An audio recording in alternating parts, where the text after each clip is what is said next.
Today we're going to talk about Theo.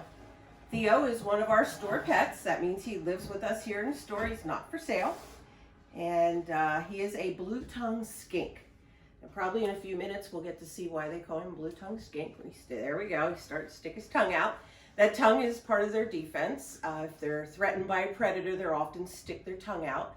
And the predator is sort of shocked by the bright blue color of the blue-tongued's tongue. So it is a part of their protection here. But he eats a variety of food items. And you can see that we chop up lettuce, carrots, tomatoes, red peppers, pineapples. We do a lot of variety for the animals. And we keep it separate like this because if you mix all this together, the animal goes up to that bowl and they're like, well, what is this smell? And when they taste it, what does this taste? Because it doesn't taste much like anything. So you always want to keep the fruits and the vegetables separated, just like you see here on this bowl. And I also gave him a few little snails here because not only does he eat produce, but he also eats insects. Now these are coming out of a can. He does prefer to have some live insects. He'll eat mealworms, waxworms, crickets, and even dubia roaches. So I'm not sure how he's going to feel about the snails right now. Sort of think he's just in shock because it's a little bright for him. So Theo would be fed. We feed him pretty much every day. He doesn't finish off the whole bowl every day, but we give him the opportunity if he wants to eat. He gets fed every single day.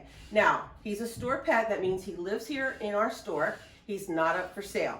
All of our store pets have a binder like you see here. And what's very important if you have a reptile at home is that you have something like a binder for them as well. In this binder, it's written down what Theo was given to eat, and then the next day we take the bowl out, we write down, did he eat half of it, did he eat none of it, did he eat it all this time, and we write that all down. In the nice weather, we take our store pets out for natural sunlight. Natural sunlight is one of the best things that you can provide for your reptile. And obviously here in Pennsylvania, where we're located, we can't take them out in the middle of winter, but when it gets to be a little warmer, we'll be able to take them out. And they get out about 5 days every week. That is also recorded in their binder. So that we know, okay, well, Theo got out for sunlight last week, 2 days, but it rained for 3 days. We need to try and get him out more often this week. Anytime he would go to the vet or any other store pet would go to the vet, all their vet records are also kept in this binder. And each one of the store pets does have their own little binder. His is actually combined with Basil, which is our ball python. Okay, so Theo did have some vet visits.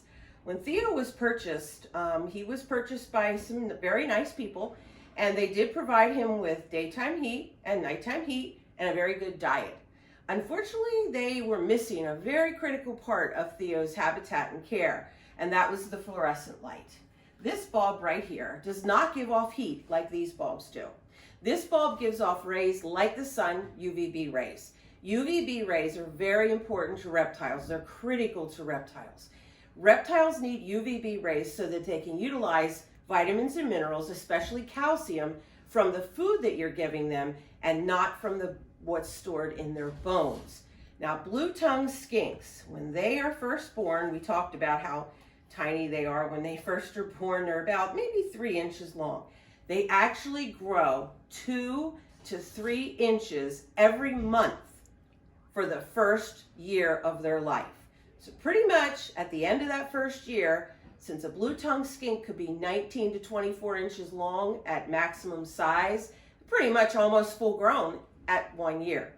Well, the folks who had Theo, they forgot to have a fluorescent bulb on him. And they started to notice that Theo was not being able to eat his food. He could not crunch on lettuce or a carrot. And although he tried to pick up a cricket, he just would grab it and then it would just fall out of his mouth. And then they started to see some bumps on Theo's backbone. And what Theo had was, unfortunately, metabolic bone disease. So if you take a look at Theo, you can still see the bumps on his back. Those will never go away. Luckily for Theo, we took him to one of our vets that we use, which we do have numerous vets because when you have a lot of animals like we do, you want to be able to get in for an appointment because usually it's something like an injury or an illness, you want to get in quickly. So we have quite a few vets that we work with.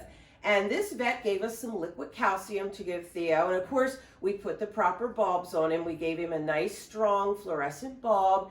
And his jaws were actually able to harden up. And the vet said that was because we caught this when Theo was very young. So at first when he came to us, we actually fed him pretty much this. This is a Repashy blue buffet, and it's for blue-tongued skinks.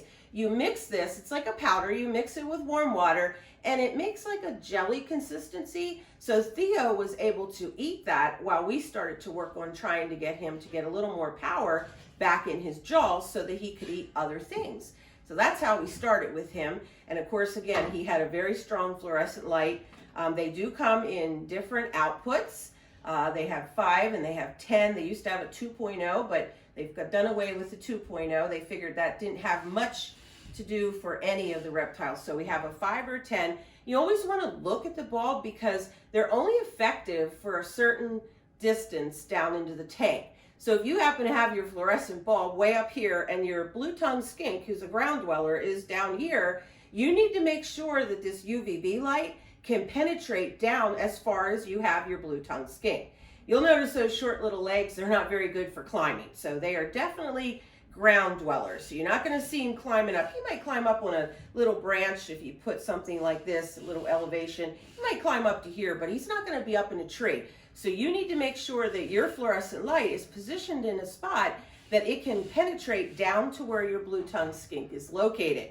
So Theo, even though his jaws became stronger and harder, his backbone will not heal. Now the vet is pretty confident that Theo will live a pretty normal lifespan of about 20 years for a blue-tongued skink because we caught it very early. But you'll see these bumps will stay with him forever. And if he was in an advanced stage of metabolic bone disease, sometimes what can happen is those very soft bones that got deformed like that from metabolic bone disease, they can start collapsing on some very critical internal organs and cause it that the animal can no longer pass food through. So we're hoping that because we caught this early, Theo doesn't have those troubles as he gets mature, and that's what our vet thinks is going to happen. So we're very hopeful that Theo will still live a long life and he won't have any trouble with his bones collapsing on his internal organs like some animals do. So fluorescent light is very important, and we do have meters that we use to tell the output of fluorescent light. If you're ever questioning, like, what is the output of my bulb? When did I last replace it? We have a meter if you want to come in when we're back in business. You come into the store and we can actually test your bulb for you and let you know when it's time for a replacement. In general rules, every 6 to 12 months you should replace it because there's a coating on the bulb that tends to wear off as you use it. So every 6 to 12 months you want to get a new bulb, but we do have a meter that can test that for you. Okay? All right. If anybody has any questions about Theo, or if you have a blue-tongued skink at home that you want to share with us, please feel free to do so. Thank you.